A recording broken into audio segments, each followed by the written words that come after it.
Bismillahirrahmanirrahim. Kita akan melanjutkan ngaos kitab Ihya Ulumuddin juz 1 halaman 60. Wa fi akhbari Dawud alaihi salam hikayatun anillahi ta'ala. Dalam riwayat-riwayat, hadis-hadis, informasi-informasi Nabi Dawud alaihi salam terdapat satu kisah, satu hikayat, satu cerita yang luar biasa. Cerita ini berbicara tentang Allah Ta'ala Azza wa Jalla. Inna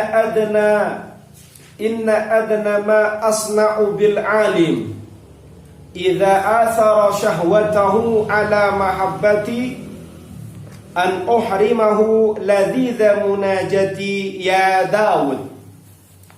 La tas'alu anni aliman qad askarathu dunya fayasudduka an tariqi mahabbati ulaika qutta'u tariqi ala ibadi ya Dawud idza ra'aitani taliban fakun lahu khadiman ya Dawud man radda ilayya hariban katabtuhu jahbada wa man katabtuhu jahbada lam u'adzibhu abada walidzalik.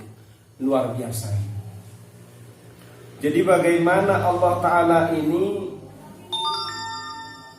berfirman kepada Nabi Daud alaihissalam, paling rendahnya sesuatu yang aku perbuat kepada orang alim. Ini paling rendah. Berarti serendah-rendahnya perbuatan, minimal perbuatan yang akan saya lakukan bil alimi kepada orang yang alim, idza athara syahwatahu, jika ia mengutamakan syahwatnya ala mahabbati, atas mencintaiku. Dia lebih mencintai, lebih mendahulukan syahwatnya daripada cinta kepada Allah. Maka apa level terendah yang akan dilakukan oleh Allah?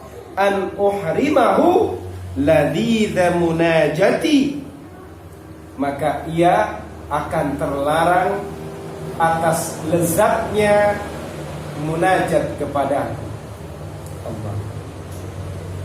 Jadi orang yang dia mengikuti hawa nafsunya, dia lebih suka pada syahwat dan keinginannya dibanding dia mencintai Allah, maka orang ini, minimal orang ini sudah terhalangi atas manis dan indahnya bermunajat kepada Allah.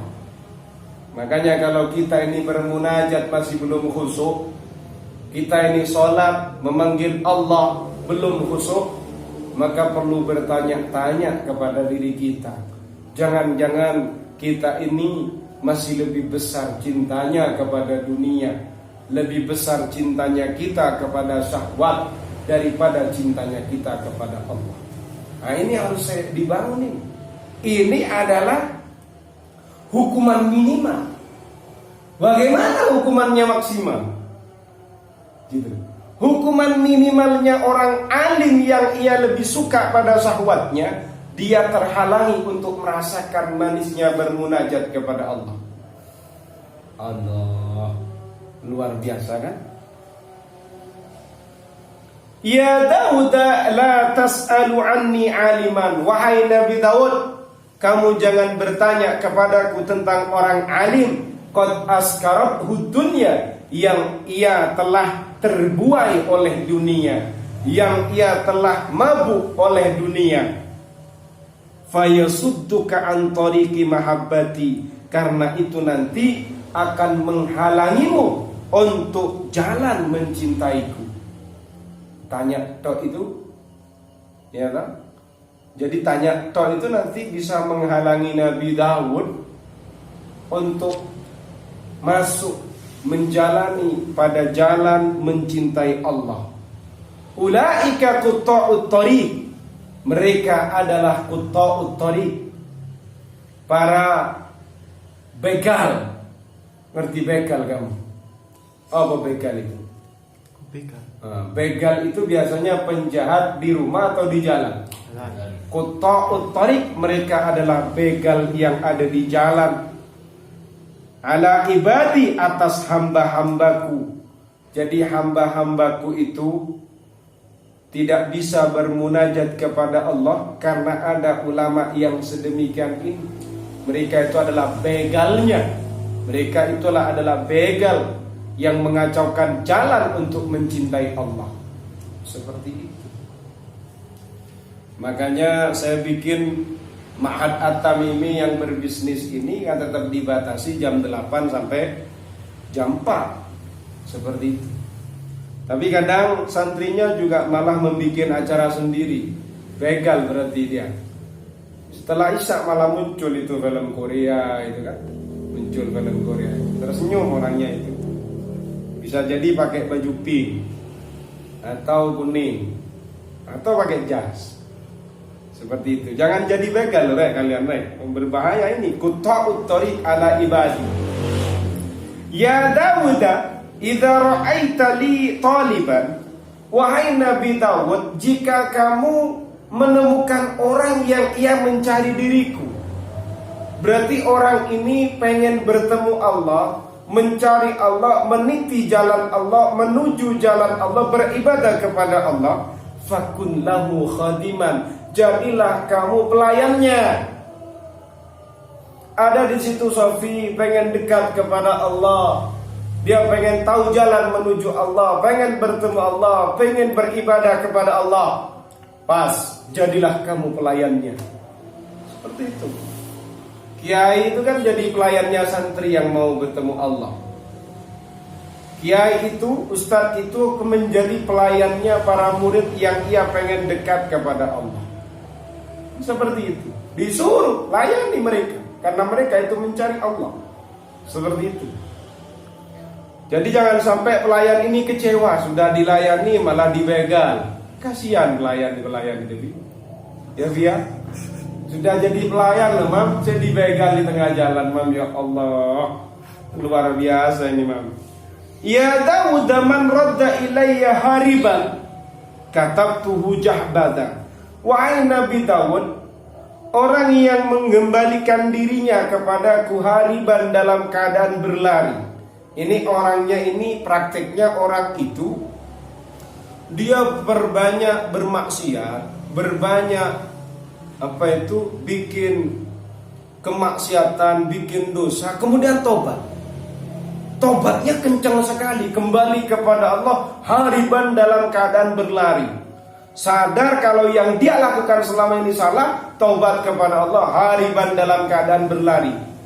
Berarti dia sangat semangatnya untuk menuju taubat.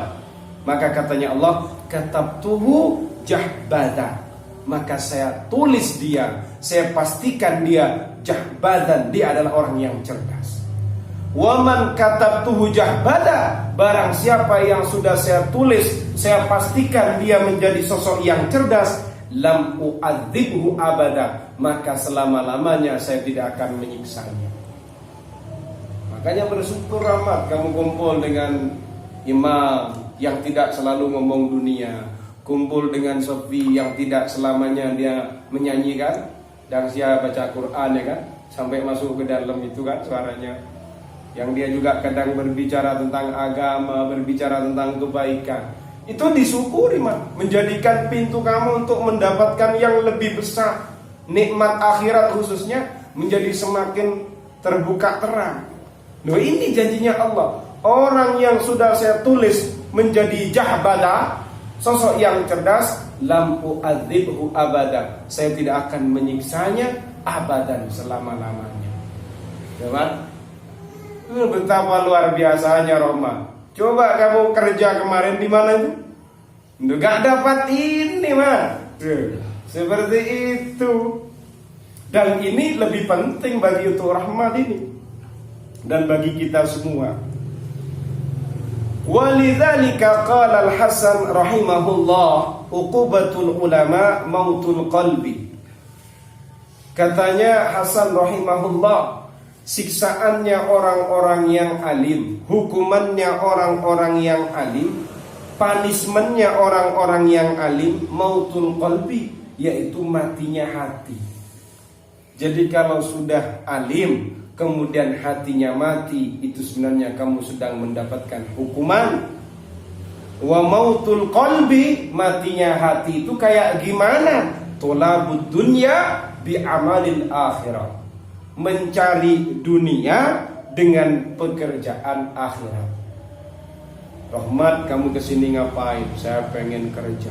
Terus, ngapain kamu ikut ngaji? Loh, yang ngaji ini modal saya biar diperbolehkan bekerja. Salah. Karena kamu ini ngaji cuma tujuan kamu biar sukses Shopee. Itu salah kalau niatnya begitu, Mak. Kalau niatnya kamu ngaji, mondok, Shopee ikut, itu benar. Nah, makanya kan saya bilang kepada anak-anak, kamu ngapain kesini? Saya pengen kerja online, Ustaz. Oh, terus ya kalau kerja saja. Tapi saya pengen tinggal di sini, ngaji. Tujuannya Shopee apa ngaji? Shopee, Ustaz. Sudah pulang saja, enggak boleh. Karena kamu niat awalnya adalah pekerjaan. Kamu kesini ngapain? Saya pengen mondok. Pengen apa? Belajar agama. Saya mencari Allah. Saya pengen tahu beribadah. Betul. Sudah mondok. Kemudian setelah dia tujuannya mondok. Tapi saya masih bermasalah dengan keuangan. Nah, ya itu sudah. Itu ada pekerjaan. Nah, kayak gitu benar. Karena tujuan awalnya adalah ngaji. Begitu. Makanya kepada Ma'had At-Tamimi, santri-santri ini, kalian datang ke sini ini niat ngajinya taruh di atas. Sehingga nanti dunianya ikut. Sebagaimana kisah ketika Nabi Sulaiman ditawarkan, bagaimana dalam satu riwayat disuruh milih ilmu atau dunia. Milih apa? Milih ilmu. Tapi kamu tahu bagaimana kekayaannya Nabi Sulaiman? Luar biasa kayanya itu. Milih ilmu. Kaya ikut, harta ikut. Tapi kalau kamu milih harta, belum tentu ilmunya ikut.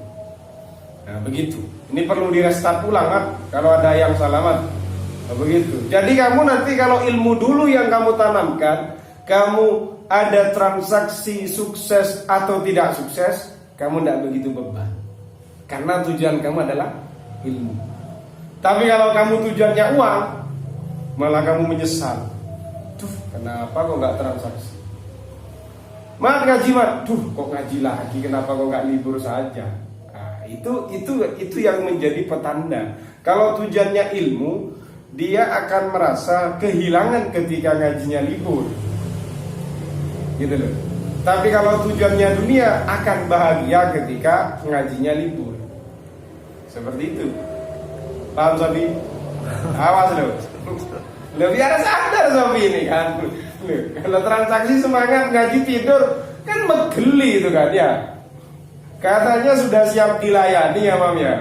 Pelayan sih dibegal, ya Allah, bukan bos itu, pelayan itu sih dibegal itu. Seperti itu.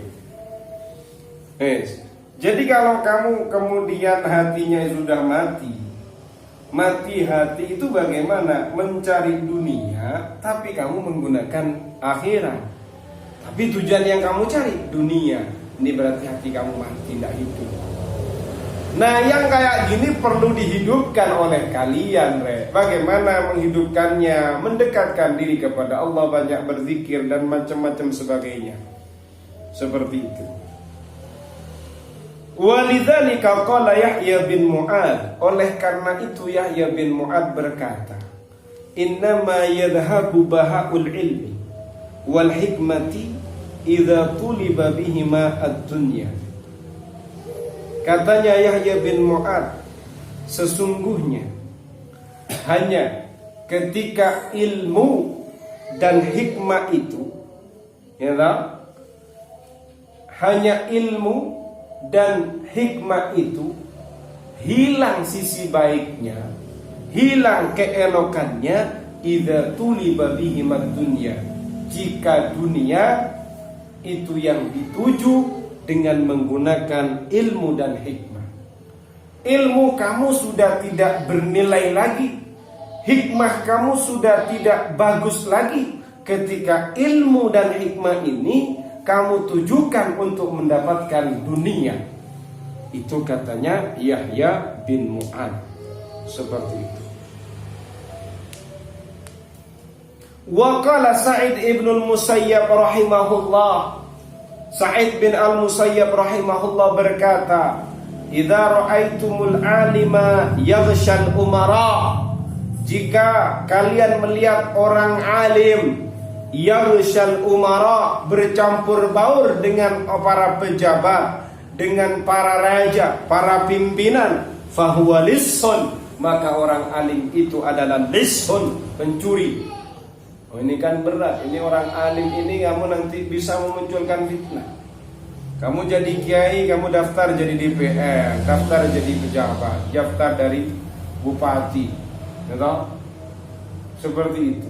Kamu bercampur baur dengan mereka. Ini kecenderungan di fitnahnya sangat besar. Ada orang alim dekat dengan birokrat dikatakan pencuri kok. Pencuri itu kan bahasa kita kan cari muka. Seperti itu. Semoga Allah Ta'ala menjaga kita dan guru-guru kita semua. Amin ya rabbal alamin. Wa qala Umar radhiyallahu anhu, katanya Sayyidina Umar radhiyallahu anhu, "Idza ra'aitumul 'alima," jika kalian melihat orang yang alim, muhibban lid dunya, mencintai dunia, fattahimuhu ala dinikum, maka ittahama ini adalah berasumsi jelek. Fattahimuhu ala dinikum, maka asumsikan negatif pada dirinya, ala dinikum, atas agama kalian. Maksudnya bagaimana? Kalau kalian semua ini kan agamanya Islam, antum muslimuna, kamu kok melihat orang alim, dia suka sama dunia, maka perlu dipertanyakan orang itu ketika kamu benturkan dengan pasal-pasal yang ada dalam agama kalian. Maka ada asumsi negatif, ada pertanyaan-pertanyaan di balik sosok yang kamu lihat tadi. Ini jangan-jangan kayak gini. Ada tuhmah. Kan seperti itu. Fattahimuhu ala dinikum. Dugakan negatif pada dirinya, ala dinikum, atas agama kalian. Agama kita sumbernya dari Al-Quran, dari Al-Hadis. Seperti itu. Fa inna kulla muhibbin yahudu fima ahabba. Fa inna kulla muhibbin, karena sesungguhnya setiap orang yang mencintai, yahudu fima ahabba, ia akan tenggelam atas apa yang dicintainya. Nah, kan seperti itu. Kok ada orang dia mencintai dunia? Coba, ada kecurigaan layak untuk dicurigai versi Al-Quran, Al-Hadis, ijma' qiyas atas sikap yang dia lakukan. Kenapa ini orang alim kok dia cinta dunia? Maka ini perlu dicurigai orang ini. Berarti ketika sudah kita menyimpulkan perlu dicurigai, kita sudah bertuhmah, punya prasangka negatif. Kenapa? Ya karena di sini lanjutannya seperti ini. Setiap orang yang mencintai itu biasanya mengarungi, tenggelam dalam apa yang ia cintai. Orang mencintai dunia berarti dia akan nyemplung, tenggelam dengan urusan duniawi. Allah, luar biasa.